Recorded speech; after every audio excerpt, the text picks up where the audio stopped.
see a black man and one man, I think of strength, black empowerment we have within, building community development. Let's continue to build our own. Let's continue to stay strong. Motivation, no matter the hate, no stopping. You just go. Listen up to Quan, John, and Queen P for giving us a voice. Speak up for what's yours and yell and make that noise. We are kings and we are queens. Melanated royalty, just getting started. Loving self and knowledge. Stack that wealth. Motivational motors, y'all. Real quick, and this is real quick. You know what I think? I think older people are probably, people my age and older, are probably not even afraid of, but a little concerned with. They're like, you know what? If I come out and do that, what you're saying, you know, and tell those young guys, hey, stop doing that, stop doing this, they're going to do the same thing they did with Bill Cosby. You understand? Bill Cosby, you know, he took the stage and told the kids, hey, bring parents and all of that, and, you know, yada, yada, yada, you know.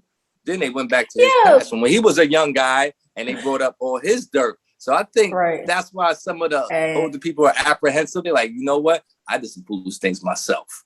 You know what I'm saying? So I don't want them to go back and bring up my stuff. So let me just mind my business. But see, what Bill Cosby did was he was talking about looks, more or less. This is what you guys are dressing like. And not really actions.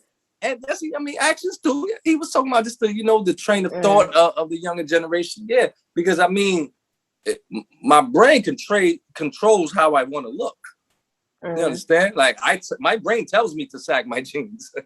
I don't just wake up and do it. No, my brain tells me. So it's about my cognitive ability. You know, I just think they need to do better. People need to do better. It was different, man. It was different. Like, I think it's a big difference between my generation and the generation today. Well, just first and foremost, my generation just seemed like they were a little smarter. You know what I'm saying? Smarter. I mean, and I use that very gingerly. It's the word smart, because smart can be, you know, an array of things. And probably a lot of the rappers that I grew up on didn't graduate high school either, but you wouldn't know it by the diction and by what, you know, and how they articulate what they've seen. You wouldn't know it. Today, you can absolutely, it's like this. I don't know if none of these young guys went to high school or college, but they trying to act like they have not. Right. Okay, I say that. That's crazy, right? It's like with my generation. Like, I'm gonna bring it to the lyrics first because that's what we know them for. They rappers, so this is what you do. So I have to talk about that before I can get into anything else.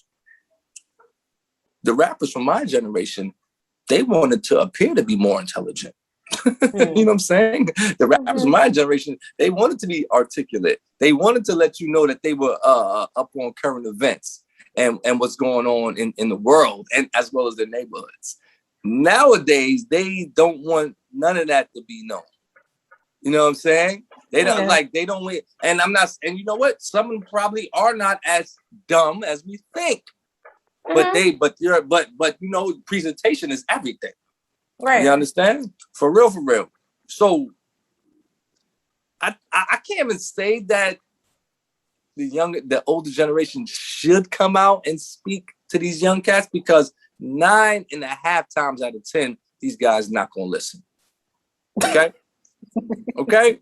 Yeah. Just like when we were 23 and 25, we wouldn't have listened to no 45-year-old telling us, yo, man, don't do that. Yo, we was wearing our jeans we wore, and most of us were all like skinny guys. We were wearing size 38s, but we were really 32 in waist. You understand? This was a thing.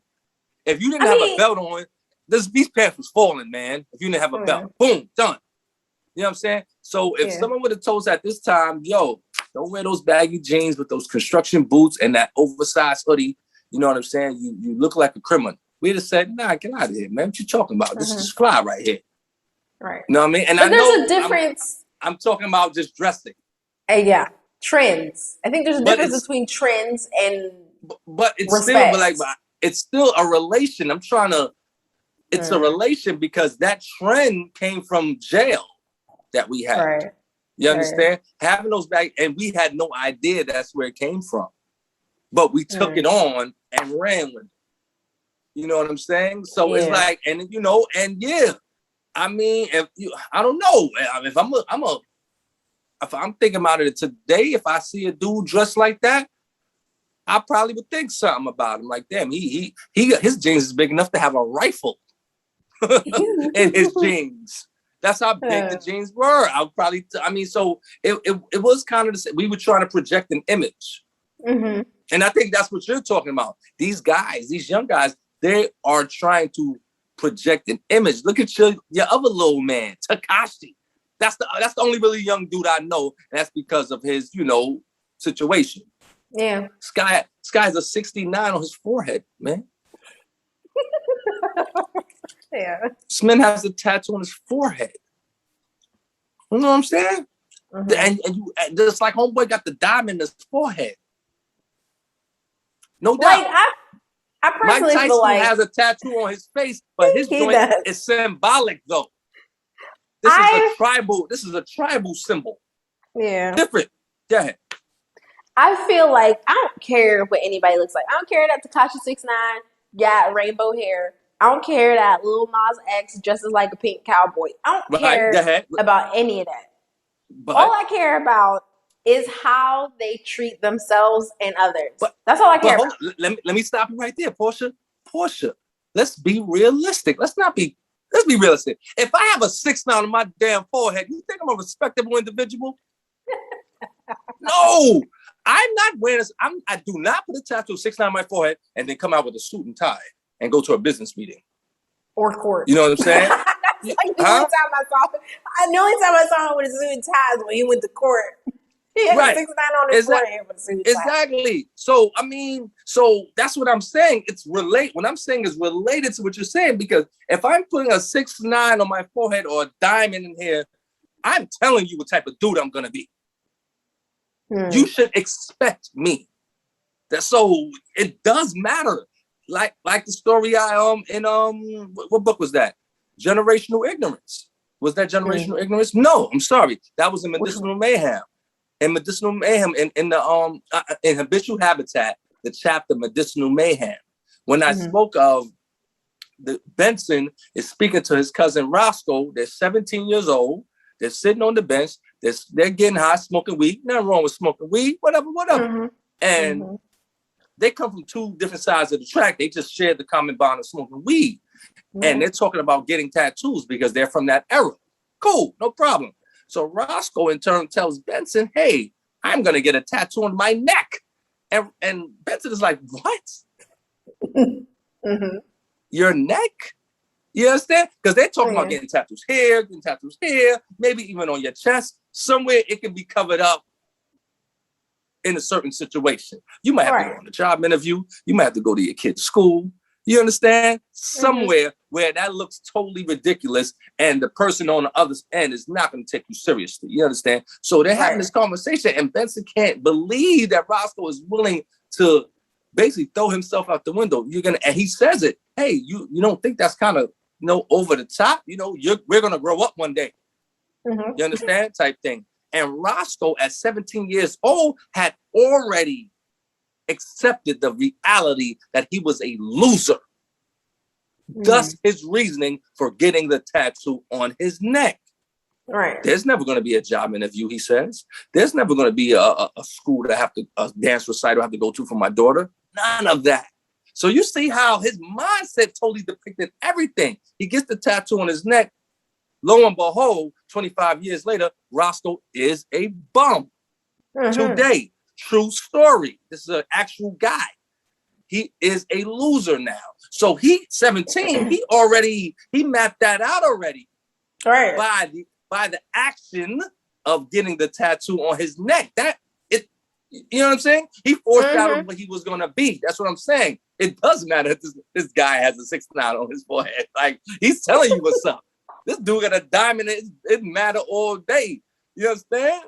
Yeah. Like, real. So, but as far as the older generation, basically coming to their rescue, I'm on the fence because I look at mine. Hold up. I can bring myself into I have younger cousins or even a son from that young generation that I think are knuckleheads.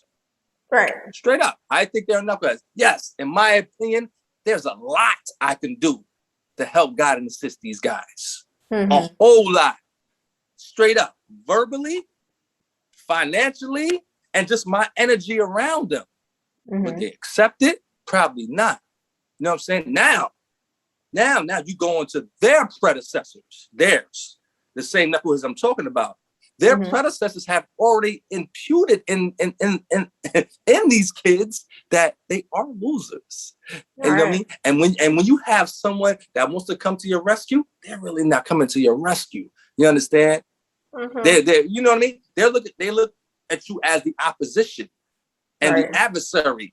You understand? So I'm talking about me specifically from this standpoint. So I can imagine on that big stage, that big stage with these young dudes that have money, who they gonna listen to? They ain't even listening to Farrakhan at all, let alone a Nas, a Jay, that straight up and down. But you understand what you're saying. The young dudes should, because I wouldn't be applauding this. Right. Just like the knuckleheads I'm speaking of, I don't applaud their actions. You understand? They don't get props for being knuckleheads. You know what I mean? Personally, I don't deal with you. I'll respect you and say, hey, what's up? How you doing? And I'll keep it moving. You know what I'm saying? But I'm not gonna sit here and, oh yeah, damn, you know what I mean? What type of weed did you buy today? You know what I'm saying? The funny thing is, I respect them as musicians because that's their career, that's their job, and they're really hustling. They're really doing their thing when it comes to that. It's a hustle. And I will give it to DaBaby. He is a great performer. But it's just like, I don't respect them as people, as individuals. And that's difficult to say because I don't know them personally. These aren't people that are in my life, so I can only pass so much judgment, you know what I mean? Because I don't really know them. But the actions that they take off stage and behind the camera, and then when they get back on stage and back on camera to try to defend whatever stupid action they've taken behind the scenes, it's just like at that point, it's like, I'm not applauding that. I have no respect for that type of person. Check it out. I was reading Dr. Boyce Watkins' book the other night, and he said some profound in the book. He said it's crazy because, you know, you have Robert De Niro that has played a gangster in movies, and when that camera goes off, he's Robert De Niro. He's not a gangster. Lil Wayne, he can't turn off his gangster. That's not cool to turn your gangster off in hip hop. Think about what I'm saying. Robert De Niro, camera off. I'm Robert De Niro. I go home to my family. Lil Wayne, if I said I was going a gangster and getting at you, they are expecting me to be that gangster when I step out of that studio in hip hop. You understand what I'm saying? Yeah. So their lyrics have a lot to do with who they are. You know what I'm saying? If I said, I just said to you, it seems like they're trying to dumb themselves down. You think they're not going to do that with their actions? Of course. If I'm dumbing myself down in my line of work, when I come home, I'm definitely going to dumb myself down. It's a habit. It's habitual. This is what I do. Hold up. I'm getting paid to dumb myself down. Now I think it's lucrative to dumb myself down. So now it's just, I'm going to do it regularly. You know what I'm saying? Because I have to keep this thing going, man. I have to keep this money coming in. That's true. There just needs to be, I'm just saying, there just needs to be some form of correction that needs to be made or something. How? Specifically when it comes to violence, because I feel like there's been way too much unanswered violence. Like, they could just do whatever and it's cool. Like, you shoot my girl and it's okay. I think that's the biggest thing that I'm mad about. That situation with Tory Lanez shooting Meg, like I said, they showed the little video, and you know what? I don't care what she said to him to make it. She did or said something to make that man want to shoot her. But you know what? He shouldn't have did it. You still don't do it. I don't care. Period. You know, and especially she's a chick. Especially she's a woman. You understand? You don't shoot a woman. You know, the only time I would see myself shooting a woman is if my life or my kids or my wife's life was in danger. Right. Danger. Like she had a gun too or something, or a machete. I got to shoot her. You understand?